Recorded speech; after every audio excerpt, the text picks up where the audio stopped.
Hello and welcome to episode 4 of the Overcoming Trauma video series.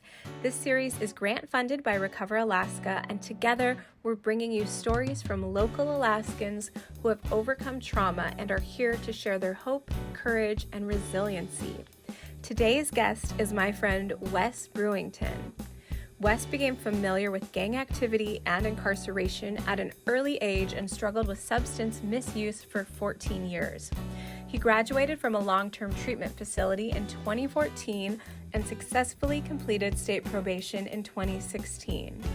Wes has been working in the field of substance misuse as a peer support specialist for over 5 years now. He continues to be involved in the community, advocating for those who are struggling. Pursuing his passion for helping others, Wes provides hope that we can overcome and become productive members of society. Wes is a blast and he's one of my favorite people, and he is a true beacon of hope in our community. I can't wait to hear your favorite takeaways from this epic conversation. Let's dive in. Hello, everybody. I am here today with Wes. Yay! Thank you so much for sitting down to talk with me today. This series is all about overcoming trauma, and I know that you are a total badass in your life today. I'm a little internet stalker of yours, and I just see all the cool things you're doing, and I think it's amazing. But I also know that you have quite the story, and I don't know all the details of it. So I'm excited to hear from you today, you know, some of the things in your past, what you've been through, and how you got to where you are today. So I'm just going to open it up to you, and I'd love for you to just start with like, what was life like back in the day, and why? Yeah. So I grew up, I'm from England, and my mom's British and my dad's American. So I was born in England, and then I moved to America when I was like an early teen. So it was like a really big culture shock. Um, but I have my whole mom's side of my family is in England. So that it was different for me, like a different culture, different, even different food. It's just like a real culture shock. So moving to America, and I remember like when I was in like um school in England, and they was like, tell us where you're going, and like they gave me this big pointer, and it was like had this map. I didn't even know where I was going, and it was like, where are you going? And I think we was coming to New York or something, but and like pointed on the map, and the teacher had to help me like, yeah, you're going here, and it was like way across the map. So like I think that was like slight trauma in itself, just like leaving like everything that I knew, all my friends, to like this new world, right? And I think that's like really where it started for me, was like moving to America and like trying to fit in. And I had an accent, and like all the little girls liked it, but the little boys didn't. So I used to get picked on. And so my mom says I lost my accent in like 2 weeks, and I used to get picked on a lot. I used to get beat up, and that's like the beginning of like putting that mask on, right, and trying to fit in and adapt and be different than what I was. And I think that followed me like throughout my whole life, right? It's like I can't be myself. Like nobody's gonna like me if I just be myself, right? So I have to pretend to be something else that I'm not. And that followed me. But I really believe like that's where it started. But addiction and alcoholism run in my family, and mental illness. I have a twin brother who has schizophrenia, and yeah, so it's ingrained in my family. So just seeing that growing up, my dad was using. My dad doesn't know his dad, so he wasn't really a dad to me. He didn't know how to be a dad to me, right? And it's that generational trauma, right? It's that you know my dad did the best he could with what he had, right? And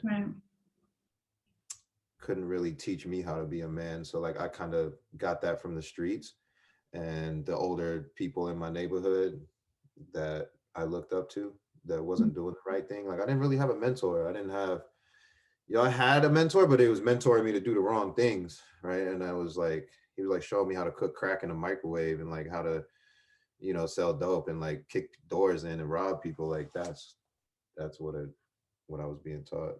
So, Wow. Yeah. Where were you living then? So when we moved to Alaska, so we was like in the lower 48 for like a little bit. Then we came to Alaska, and like I was just in the hood. Like we was in Mountain View. Okay. My dad was using, like we was on food stamps. I can remember like when they had the food stamps like in the book, it was actual like you could rip them out like dollars, and like we'd go to the store and like, you know, me and my mom and my sister and my two brothers, and we like walked to like the Northway Mall, and it was like a hike and to buy groceries. Like I remember like many Christmases with like a Christmas tree with no lights on it, no presents, right? Like a fridge with no food in it. And we had like peanut butter, no jelly, Kool-Aid, no sugar. And it was just like, it was real hard. Like my dad was using, he was like deep in his addiction at that time. So he wasn't there for us, you know. So he'd come home, we'd see him like every once in a while. But my first introduction to that lifestyle, I think, was when I was in England. And I remember like the cops brought my dad home like in handcuffs and like was searching through the house. And I remember I was like coloring in a coloring book, and they was like searching the house for drugs. Oh. And so like I really seen that since I was like a little kid. So I just didn't really know what it was until I started getting older. And but yeah, grew up in the hood and just stayed there. Like I stayed in Mountain View for a long time. Yeah, yeah. Well, and and saying like you had a mentor, they were just teaching you all the wrong things. And I think sometimes people don't understand that. It just, the people we're around, that's what we're being influenced by. And that can go any way. If that's the lifestyle you want to live, like those are the best people to have, right? Because they're going to teach you the ways to do it and not get caught. They're going to hide the gun when the cops come. They're going to, that's like the best people to have. And I tell people now, I mean, it's like, if you want to live that life, like have those people, but in new seasons, we need new surroundings, new people, places, and things, right? So it's, in this season of my life, I wouldn't benefit from that. So. Right. Well, and I think, even just being really clear on who we want to be mentored by, because I even see this with people who they're making all these choices in life based on whatever their parents wanted them to do. Like, I want you to be a doctor. I want you should do this like I did, do that, and they're not happy. And I'm like, you need to be mentored by someone who has what you want. Right. So, and maybe that's or what you think you want. Sure. Yeah. Then try and see what happens. But yeah. Right. Yeah, absolutely. Wow. Okay. So how did things go for you? You were learning a bunch of things that could get you in trouble. And then did you get in trouble? Yeah. So started going to jail like when I was like 13. I think I went to jail, like went to McLaughlin, was in and out of jail for like shoplifting, stealing cars. Like my thing was stealing cars. Like I would steal cars. That I was like addicted to stealing cars. Like I was just like, if you left your keys out, I would take them and steal your car. And like, I can remember like when my dad finally got his life together when I was probably about like 16 or something. And like, I would steal his car like every night. Like I'd like rappel out of the window, tie a bunch of sheets together. Like I was just like joyride. And yeah, so it was just always in and out of jail for like little petty things. But yeah, I can remember my first time going to jail, as a kid, and I was getting suspended from school a lot, and I was just not going to school. I was bad, like I was bad at that age, and like just a lot of gang activities, getting in shootouts, and I'd just be doing like hood activities, like that's just what it was. Like it just didn't stop like until I was probably about late in my 20s. And then once you're kind of, especially starting at 13, once you're in that life, does it feel like, okay, well, this is just my life, like this is how it's going to be in and out of jail? Or did you ever have like hopes that it was going to change? I mean, where was your head at? Well, I think it's because like I never saw anything different, and I didn't have anybody to model that to me that I looked up to, somebody that was like my peer. So, like the people that was telling me to stop were like, they, like you said, right, they didn't have what I wanted. Like I don't want to be like you, Sure. I don't see anything that you have. That if I have to be like you and to change, I'll just keep doing this because this seems way more fun than being like you, And it was like a bunch of older people, my dad, even he didn't have what I wanted. Like I just couldn't see anything, in that. And I just, really thought that what I had was, what I was doing could be successful, right? Like I could be like this successful person doing what I was doing. But I started using substances when I was also that young, which probably messed my brain up. So I wasn't thinking straight. But yeah, I was like smoking a lot of weed when I was like 13. I was like taking ecstasy, and that kind of graduated into like doing harder stuff, doing stuff that I never said I would do. My dad was he was like smoking crack and stuff. So I was like, I'd never do that. Like I'll do everything, but I just won't do that. But I think like towards the end of my addiction, I ended up just like my dad. And but yeah, like the drug use was getting worse. It was like progressively, like how they say like that downward spiral is so true. Like over the years, like when I look back now, I could just see like the progression of, you know, the substances. Even my crimes were getting worse. Like I wasn't just going to jail for like joyriding or stealing cars anymore. Like I was going to jail for like guns or robbing people and stuff like that. So but that's just where I got it. I think like the mixture of the substances and the lifestyle, and just the going to any lengths to get what I wanted, would like, I was a good person. It's just I would justify what I was doing. Like I would rob dope dealers, so then that way I'll just be like, oh, they're dope dealers, so there's not nobody to work for their money, so I would justify it by doing that. But yeah, it started getting worse. Like I was always like in and out of jail for like 1 or 2 days or like a week. I remember I did ankle monitor one time for like six months or something, but like that was like the extent of it. But then I started going to jail for longer, and I started going to jail for and as I got older too, and then I wasn't in McLaughlin anymore. Like I was going to the real big boy jail. So it was, Yeah. yeah. Oof, how did things turn around? I think it was like me surrendering in a sense, like to something different than what I was doing. And we had just robbed somebody, and like we robbed a dope dealer's house, duct taped everybody and tied everybody up, and like the gun went off in the house. We was like upstairs, and the gun went off and it shot through the floor and almost hit this lady downstairs. And so we got all the dope and left. And I remember like we all got caught. But I remember like this time, like we robbed these people. Like I remember like we all said this prayer in the car before we went in to rob these people. It was like, God, let us get all the dope, let us get all the money, right? And I think like God was listening or something, because like after we got caught, I, out of fear, like I went to detox. And from there it was up. Like from there, like I went to detox. I was in detox for 8 days. And then I was like gonna go to treatment also, because I was like scared to do something different. I mean, I was scared to do something different, but I was also scared to go to jail. So it was just like jail or this. And I think like I have like these options of like different ways I could go, like I always duck off. But when it's like, okay, here it is, this is jail or treatment, like, okay, I'd rather go to treatment. Like those are the only two options I had. And so I went to treatment. I went to treatment from detox with a warrant, and I didn't know, but I was in treatment for like 2 months before the federal marshals came and got me. They put a GPS on my dad's car and like came and picked me up from treatment. Like they walked me out. I did like that walk of shame out of treatment with like shackles on and like chains and stuff like that. So went back to jail, and my bail was $500,000 cash only with a third party.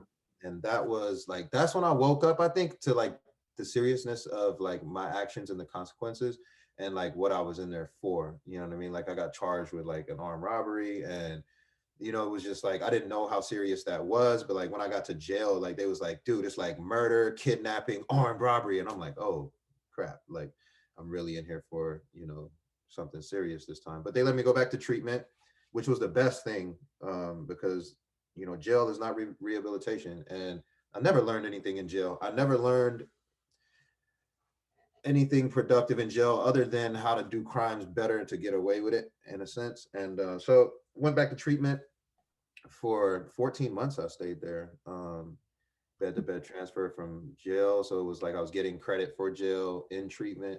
I was on a pig farm in the middle of nowhere. Like that's where I learned how to live life, right? That's where I learned how to live life on life's terms. I learned how to use a washing machine there. I learned how to hang my clothes up, make my bed every morning. I learned how to garden and like take care of these animals, and like I learned how to work out there. Like that's where it all started. And I remember having a counselor there. The first counselor they gave me, like I asked him, I was like, hey man, have you ever drank or done drugs? he said, I drank a little bit too much wine on Christmas, and my wife told me, and I'd never drank again. So I was just like, bro, I don't want to talk to you. So I told him, Right. like, give me this. I was like, let me talk to somebody else. So they gave me this other dude. His name was Michael Foy. And I was like, hey, bro, have you ever like done drugs or drank? And he said, I did PCP and ran butt naked down the highway in Houston on the I-5. And like that guy helped me change my life. Like really helped me change my life. So like, yeah, so stayed in treatment, um, got out, went to graduated treatment after 14 months. And I went to like this sober living house and I stayed there for 5 months and then went to sentencing and had to do another year and a half in jail off of the crime. It was like almost going backwards, I think, like going from treatment to jail. Yeah. But Were you able to stay clean in jail? so I was able to stay clean in jail. And the crazy thing was that, I was clean for like I should have been like almost like 18 months, not 20 months or whatever, almost 2 years. And so when I went back to jail, I saw a lot of people that I got to make amends to, that give hope to people, that be a message for people that I would never have seen if I didn't go back to jail. And they was in there for a long time. A lot of people I used with, a lot of people that I used to run the streets with, they got a lot of time in jail or they're dead. And it's unfortunate. And so I got to see a lot of people when I was in jail. And then when I went back to jail, like they did this program for like iron workers program. It was like the first time they've ever done this, but they like came into jail, was like looking for people to become like an iron worker. I didn't even know what an iron worker was. Mm-hmm. But, like we don't have Google in jail. So like I was like, yeah, I'll do it. So like I signed up for, like, they was not trying to let me out. Like I signed up for ankle monitor. They was like, nope, we're not letting you out on ankle monitor. So I tried for this sorry about that. I tried for this iron worker program, and out of 600 people, they took 16 of us and gave us interviews. After the interviews, out of 16 out of 600, they took 6 of us and put us on ankle monitor after they denied me. And then, we bust back and forth from Palmer jail all the way to Diamond every day. They give us civilian clothes. Like, this is the first time in jail that anything like this has ever happened, right? And like it was amazing. It was an amazing thing. And we learned how to like walk on these beams and like weld and like do our stuff, which really gave me, so after, at the end of that, which was however long, I think it was like 2 weeks, they gave 3 of us like a job when we got out. Wow. And that really helped me. And I think a lot of people return, like recidivism is so high because there's like no opportunities for people when we get out. Like, I owed $39,000 in child support debt when I got out. You know what I mean? Like I got a felony, like nobody's trying to hire me. So it was really hard for me to like think about like, what am I going to do when I get out? And, Yeah. but that job, like they gave me a legit job. Like I was going on the slope. I was making money. Wow. It was like a career. It wasn't just a job. It was a career. And like the Department of Labor bought me like all these tools and like harnesses and like warm winter gear. And so it was really good. Like out of that 3 of us that got the job, like 2 of us are still like really successful. I think only 1 went back to jail. Oh, wow. Are you still doing that job? No. So I did that for 2 years. I did that for 2 years and I enjoyed it. I enjoyed looking at things and being like, you know what, I built that building. Like, just seeing like this building, that I helped build. And but there was a lot of substance use. Like it was break 30, it was beer 30, break time in the shack. People was like pulling out weed and people was getting high. Like, and I was like the odd one on the job site, right? Because I didn't use. So they would be like, you don't drink? Like what? Like you're a square and this and that. And so it was becoming a for a while. I loved it on the slope. Like I love being on the slope because everybody got drug tested and there wasn't really a lot of people. There was some people, but not a lot of people were using. Like they was really strict. But here in town, like a lot of people was using. Yeah, yeah. Isn't it so funny to go from being like the craziest one to the square? Right. That's how I feel. When people are like, "Oh, you're just healthy. That's why you're sober." I'm like, no, like I was batshit crazy. But yeah. I'm so healthy. That's why. It's funny. Right. We have to see those people sometimes who like knew us when we're like, "Oh wow." Yeah. And I try to tell people too, right? Like I'm allergic to alcohol. Like I break out in handcuffs. Like I will I don't know how to stop. Like I try to explain it to them, they don't get it. They're just like, No, like they don't get it. Well, even going back to what you're saying about when you're at treatment, which I think it's so epic that you were able to be there for so long. I mean, 14 months or more to be completely out of that lifestyle and have to, like, your brain was rewiring. It was, you were seeing like other ways to live, and that's huge. But just talking about the guy who was like, I got drunk on Christmas once, versus someone who kind of knew, who's been there. And that was big for me when I went to treatment and I had this therapist, and it was just so clear. Like, she's like, well, I've read about you in a book, and that whole thing, like, I've read about you, so I'm going to tell you what to do with your life. I'm like, no, it doesn't work for me. And I think that's needed too. I think in a sense, like, okay, you know what goes on in my brain, or like, Sure. But you can't relate to me, and you can't tell me what it's like. And I think that holds a different. Yeah, and I think there's a place for therapy, and I'm sure there's benefits. It just, for me, did not compare to finding someone who I can't surprise them. Anything I've done, they've done it too, and worse, and like, right. They can't judge me. There's no shame. It's just like the same brain on a bunch of different bodies, so. Right. Yeah. Right. After I stayed there, I stayed in the ironworkers. I did construction for 2 years, but I really just had like this passion to like help people. So I wanted to help people.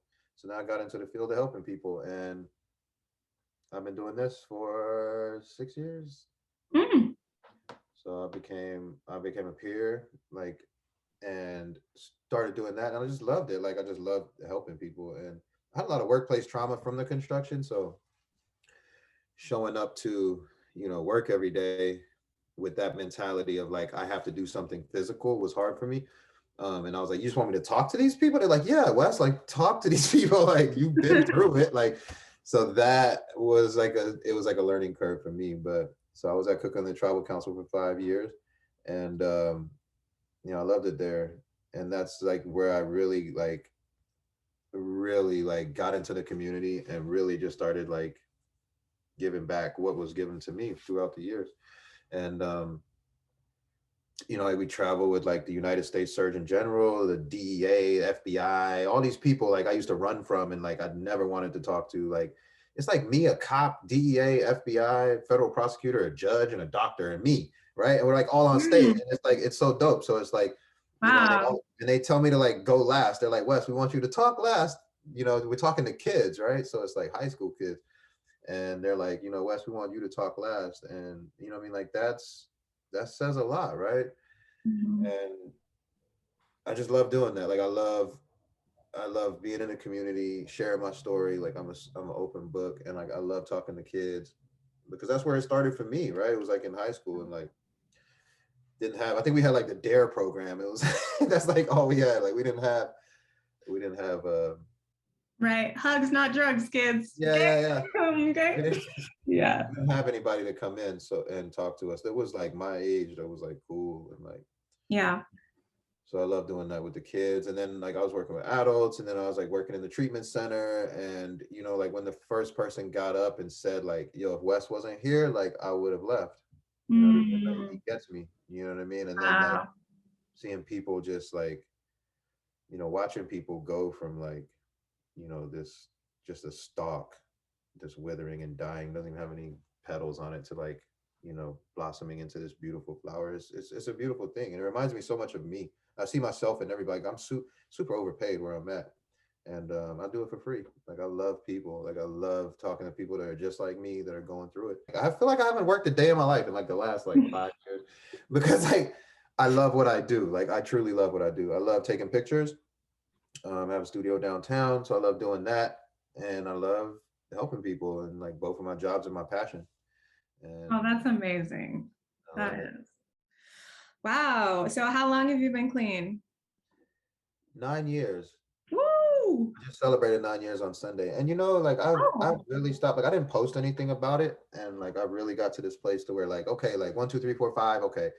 6, like what are we doing? Like 7, like I'm think I'm going to like, because I really think it speaks to like, and I'm a counter. Like I'm a counter. I've been a counter. I got clean in AA, and alcohol is a big part of my story, but it's more drugs and more lifestyle. Like I think I was addicted to the lifestyle, and drugs and alcohol just ran my life, and I was no longer in control of my life and no longer driving the bus. Like I totally get it. I got sober in AA, and I'm a counter. But I really like now working in harm reduction. Like I talk to people, and just the shame because they slip, right? And I never tell people that I'm working with now how much time I got clean. I just say I'm a person in recovery. Like my name's Wes, and I'm a person in recovery. You know what I mean? Because like Yeah. I think like people like give up because like if they count in these days and then they slip. Yeah. Right? So they're running a marathon, they fall over, they get up, they dust themselves off, and they start walking back to the start line. And instead Mhm. of continuing on the journey, right? And like, so I really feel like when I say like I got this many days clean, like I think when people, yes, it's okay for me, but I think when some people can look at that and be like, well, I had 30 days, 6 months, whatever, and I Yeah. slipped. So now I have to go all the way back to the start line. Like none of this matters anymore. All the tools that I've learned, everything that I've Right. been through, it doesn't matter anymore. I might as well just keep using. Like, who cares? You know what I mean? Like, so I think it's like a slippery slope for a lot of people. So I've come to this Hmm. place where like I'm not going to say how much time I got. I'm just a person in recovery. Yeah. I'm so glad you talked about that. I really respect that. And I agree. I mean, I am kind of anti relapse. And I started out too after treatment, eventually going to meetings, and that's where I got clean. But I haven't gone in a long, like many, many years, and still clean, still sober, doing things a little bit differently. And I was able to kind of open my eyes to see how different people navigate their recovery. And there's not just a one type fits all. And I hate the idea that one thing happens and you're back at square one, because no, like if you had whatever length of time you had clean, seeds were being planted, you were learning new tools, and you still have all of those, and you can gain more. So I really, really agree. And a girl in Nashville and I started Sober and Sovereign, which is a different type of program for people that don't really like the 12-step method, and maybe they're clean off of one substance and not another, and that's working for them. There's just so many Right, right. different ways Yeah. that life Like is smoke, happening. like yeah, like now I work with my patients and like smoke all the weed. Like smoke all the weed. Like you're not jamming a needle in your arm. You're not smoke all the weed. Yeah, Like, did you smoke today? Like, yeah, so I no, just yeah. I feel that. Yeah. And And when I was working at the treatment center, like people would slip, they return to use, right? They'd have a bump in the road, and we'd kick them out. We'd be like, "Yo, you gotta leave." And that mm, used to be the hardest thing for me because like me being like a peer and like with somebody with lived experience, like I would talk to them and they'd be like, I don't have anywhere to go. And I used to be, and they're looking at me, I'm like, yo, I can't tell them to keep you. Like, how can we find a safe place for you? And sometimes we just send them down the road. We just open a door and like tell them to leave. You know what I mean? And like, where are we sending these people? Back to the trap house, back to the hood to die yeah. because they slipped, return to use. I understand rules are rules, but it's like, yeah, I don't know. We don't Yeah. do the same. We don't do the same thing when somebody with diabetes returns to eating bad. We don't do the same thing if somebody, and it's the same thing.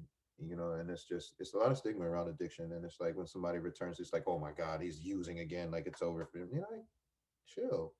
Yeah. I'm glad you brought that up. That's a really good point. So, what would you say to someone who is like you 15 years ago, or you as a teenager who kind of can see that life might look a different way? What kind of advice do you have? That we all process trauma differently, and what we may think trauma looks like for someone else may be different for us. And I feel like the behaviors are symptoms. The behaviors come from underlying causes and conditions or whatever that is. You know what I mean? Like if it's using drugs or if it's whatever, like it comes from like unresolved trauma and pain. And I feel like we all have to heal from stuff. And I think it's a lot easier when we heal. And so what healing looks like for everybody is different, but like I feel like we all heal from things that we've gone through, maybe as a child, or things that, you know, in the past, or even generational trauma, right? And like to heal from that, so in that way, because for me, a lot of the behaviors I was doing was a lot from trauma. And I remember like my counselor, he like tied this bag on me with like a bunch of trash in it, and I had to carry it around in the treatment center. And he was like, and I think he was going home. It was like 5 o'clock. I had this thing on all day. Anyway, he was like, carry this around with you, and he tied it on me.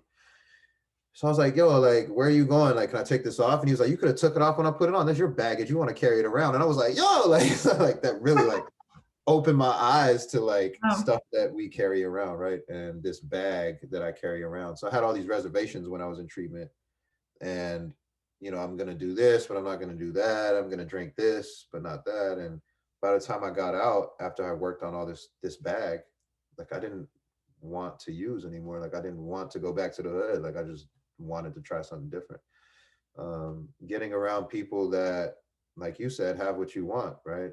And that really helped me in the beginning, was like finding somebody that I could relate to, that had what I want. You know, that had a car they didn't steal, had a house that they owned, was like, had their kids, had a job, was like stable, was like, you know, and was cool. Because mhm. like I looked at sobriety, or I looked at like not living that lifestyle as corny. Like I was like, you know, like this is like, that's corny. Like who wants to like this that life? Like everybody I was looking at was like older people. And I think that's a lot of what the kids have too, is like a lot of older people saying like, you know, don't smoke weed. And they're like, what? You know, so yeah, like get around people that have what you want. They're still doing the things that you like. Like I still do all the things. I do all the things, you know, like I do all the things, but I just don't use. And I Yeah. live a pretty good lifestyle. It's not like Yeah. that to change who I was necessarily. It just changed what I did. No, I feel that. I still feel like I'm the life of the party, even when Right, I'm me the only too. sober one there. Me I'm like, too, I just right. got this party started. Why do you Yeah. guys need all this extra stuff? Let's go. Exactly. So like my friends like, yeah, like you should like smoke weed, or like you should like, no, like I am turned. Like you see how turned up I am right now? Like I will be the total opposite if I get high. I'll be like Yes, sitting in the corner. Like I'll be sitting in the corner, like not talking to anybody, like paranoid. So yeah, I'm naturally like exactly. I'm high on life. Yeah. I think one of the craziest times I had sober was when I went to see the movie Magic Mike.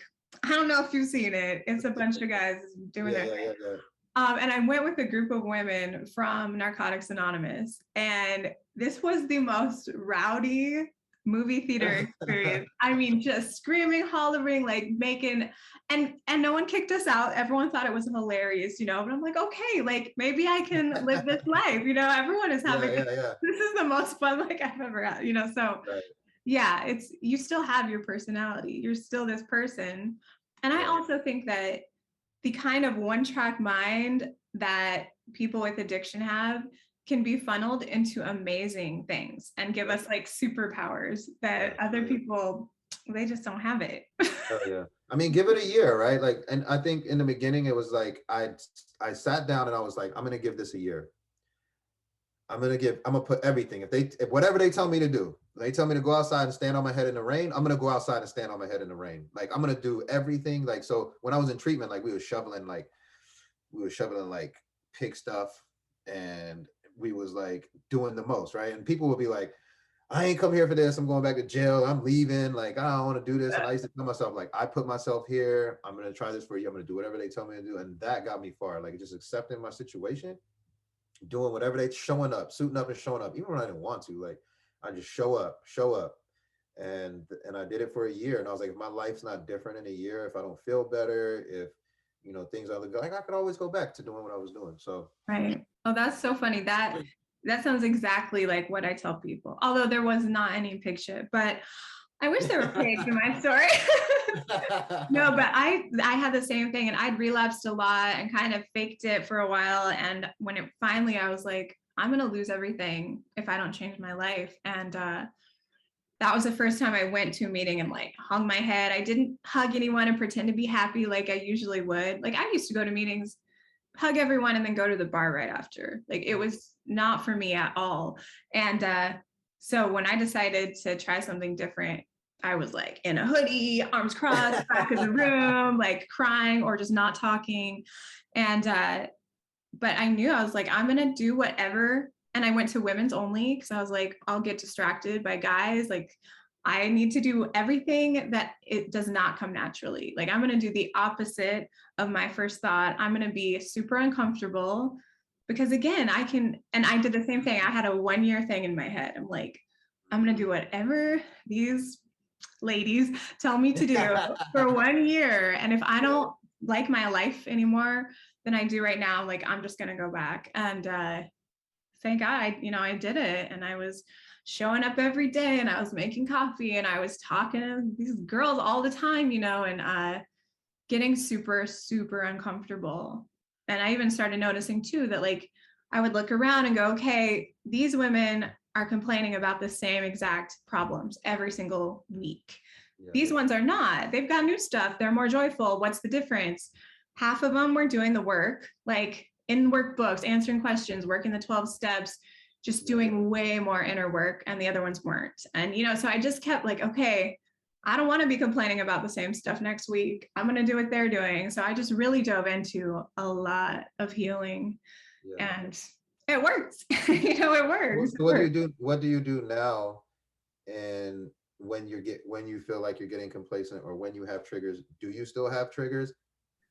Like I've been curious sometimes, but the research has been done. Like I know what's going to happen. And I think too, I really like my life. I really like myself. I really like my kids.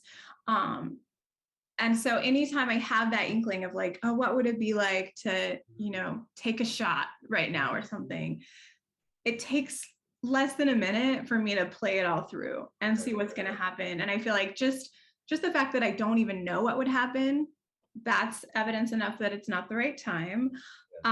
Also, I've worked really hard to make my body healthy, which I know is, a thing you do too. It's like to not only be harming my body, but also try to like get into great health. So I also think about that part is like, oh my God, like I can't even imagine. I would probably just start puking. You know what I mean? Like, right. My body would be like, wait, what is this? Yeah, I think that's really good. And that's really good, because I think we talk about being clean, we talk about not using, but I don't think we talk a lot about like what we do when we get triggered and ways that we can get through that, because those are really dark times, and that phone weighs 1,000 pounds and we can't pick it up and call anybody. And sometimes it's just us and our higher power, or it's just us there, and we don't feel so alone. And it's like we don't want to use, but like we do. And I remember early recovery. Now, every now and then I still get triggered. Like, and I'm like you, I play the tape through. But that's a skill. Like when I told a lady that, and she was like, "What do you do when you feel like you want to get high but you don't?" And and I was like, "I play the tape through. I think about what's going to happen next. Okay, we get high. Okay, then what's going to happen? Then what's going to happen?" And she was like, "Yeah, I don't know how to do that." And it really like hit me like that's a skill that we've learned along the way. Like we practiced that. We've learned that. A lot of people don't know how to play the tape through. Yeah, it's definitely a skill. I mean, and at this point, there are so many healing tools I have too, where, like I do tapping a lot. And usually my triggers don't show up as a craving, or even like drugs are really low on the list at this point of what I'm going to think about doing next. And, but, probably like me on a bad day, maybe we'll eat some junk food. You know what I mean? Like I'll do something that like, this is gonna make me have a stomach ache, but I'm not going to die from it today. We all have a tool belt, and we all have tools. And some of us have more tools than others. Some of us only have a hammer, right? And we walk around and bang all of our problems with the hammer. The hammer, you don't really have to keep a hammer sharp to use it. So it's just like a hammer, you could just walk around and bang all your problems with it. So like, that's what I used to do, like in my addiction. Like every problem I'd have, like I'd use a hammer. Like if you had a problem with me, I'll punch you. Yeah, you know what I mean? Like right. If you said I owed you money, I wouldn't pay you. So it's like bang bang, all my problems. But now, I have different tools that I can use. But I think also we have to keep those tools like sharp. If we don't use those tools, then we forget. Like we forget these things, and it's like, oh yeah, like I could have used this coping mechanism. I could have done this, or like. Yeah, I haven't done yoga for like 6 months, but it really used to help me, and I forgot how to do it. And like, yeah. I think that's why so many of those things are called a practice, like a mindfulness practice, a yoga practice, or whatever, because it's not, you don't just, you have to practice it, like exactly what you're saying, to remember to do it. And for me, like exercise has been a big one lately. Just the endorphins alone, like Yeah, 10 minutes of, yeah, it switches my brain and makes me feel happier and make better decisions. But yeah, and I think, I traded my drug addiction for a workout addiction. I say that a lot, and now I just a workoutaholic. I live in the gym, and some days I gotta be like, yo, like let's take a day off. And like in my mind, I'm like, no, we don't take days off. We gotta go to the gym. Like I'm like, okay, we're gonna go to the gym. We're just gonna go on the stair climber, and I end up doing like abs, calves, like these. Just it's crazy up there, but sometimes. But yeah, no, yeah. I love the endorphins from working out. Well, and I think boundaries, like getting to a place, because what you're talking about with the hammer, I think I used to be much more defensive, or because of my own fear, and I would just lash out. Whereas now, like there's still things that come up where like I can go out with friends and maybe they're drinking at a restaurant, they're getting a drink, and that doesn't bother me. But I've noticed if I'm like hanging out at someone's house and they're drinking and I'm not, like that's just feels so different to me for some reason. So like I don't like that, and I'm just, not that I want to tell people what to do, but at least for me, I can be like, it doesn't really make me comfortable for us to be sitting here watching a movie on the couch and you're drinking whiskey, and I'm just like, I don't know, it's making me feel some type of way, it's just like, so there's always kind of new things that pop up that I'm like, okay, I don't like that. Or that doesn't bother me at all. And I think the most important thing is being honest with ourselves about those things. Yeah. And I think now you're right. I could be around people that are drinking, smoking weed. You could blow weed in my face. I don't care, whatever. But like now, this is now though. We've been away from it for some time. But you gotta think about people that are trying, it's been a week, right? Oh yeah. People that's been 2 weeks and like, or 2 days, and it's like that's where it's hard. And that I remember like wanting to stop, and just people just have stuff, and it's like I want to stop, but I can't because it's there. Yeah, that's all it's still the first thing that pops into your head. Yeah. And it's hard to get out of that cycle. Like it's just going around and around that roundabout, and it's like there's exits to get off this roundabout, but it's just like we just keep going like this. And it's so hard. Like I remember what that feels like, trying to get off that roundabout, and I can't. Yeah. So what would you say to somebody that was on the roundabout and couldn't get off? I think going back to what both of us did, which was I'm going to try something totally different for, and if you need to tell yourself for 6 months, if you want to put a number on it, if that, because we both did, clearly that helps the brain a little bit, to not just think forever, and start, again, find those mentors, find that space where you're uncomfortable, but also feel safe, and start doing all those things that don't come to mind and that have nothing to do with drugs. And because again, it's like these drugs are all a symptom of something else. Right. And, you take the drugs away, if you haven't fixed whatever's going on in your heart and mind, you're going to reach for something else. It's going to be stealing cars. It's going to be sex. It's going to be, anything to feel different. And so it's really about being willing to go inside ourselves, which is super scary. That's where all the answers are too. All the answers are inside. Yeah. We look out there for stuff, but it's like always inside. All right. Well, thank you, Wes. Thank you so much for talking with me today, sharing your story, your wisdom, all the craziness. And I'm just really happy for you, really proud of you, where you're at today. And I just hope you keep going forward and making things more and more epic. Yeah. And don't hurt yourself at the gym. We're making things more and more okay, right? And this is what this is. Like we make it okay to talk about.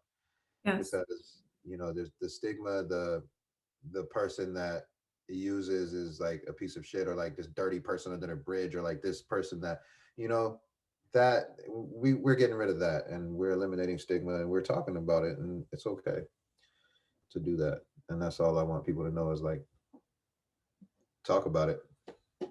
Yeah, absolutely. They're not alone. Not alone. You are not alone. Thank Thank you, you. Blaze.